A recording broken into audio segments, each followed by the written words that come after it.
বাংলাদেশে মোবাইল সিম ব্যবহারের সীমা কমিয়ে একজন গ্রাহকের জন্য সর্বোচ্চ 10টি নির্ধারণ করেছে বাংলাদেশ টেলিযোগাযোগ নিয়ন্ত্রণ কমিশন বিটিআরসি। আগামী 15 আগস্ট থেকে এই সিদ্ধান্ত কার্যকর হবে। বর্তমানে যেসব গ্রাহকদের নামে 10টির বেশি সিম নিবন্ধিত রয়েছে সেগুলোর অতিরিক্ত অংশ ধাপে ধাপে নিষ্ক্রিয় করে দেওয়া হবে। বিটিআরসির নিয়মিত কমিশন বৈঠকে 30 জন এই সিদ্ধান্ত গৃহীত হয়। কমিশনের হিসাব অনুযায়ী নতুন সীমা বাস্তবায়নের প্রায় 26 লাখ গ্রাহকের নামে থাকা 67 লাখ সিম নিষ্ক্রিয় হয়ে যাবে।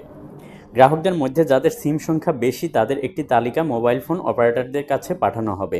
অপারেটররা গ্রাহকদের জানিয়ে দেবে কোন 10টি সিম তারা রাখতে চান তা নির্ধারণ করতে বলবে।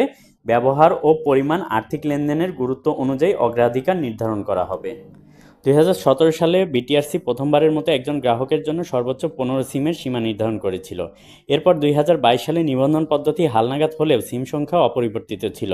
তবে সাম্প্রতিক সময়ে সিম জালিয়াতি, ভুয়া নিবন্ধন ও অপরাধমূলক কাজে ব্যবহারের অভিযোগ বেড়ে যাওয়ায় সিমের সীমা কমানোর উদ্যোগ নেওয়া হয়। 2025 সালের মার্চ পর্যন্ত বিটিআরসির পরিসংখ্যান অনুযায়ী দেশে মোট সক্রিয় মোবাইল সিমের সংখ্যা 18,62,00,000 লাখ আর প্রকৃত গ্রাহকের সংখ্যা 6,75,00,000 লাখের মতো।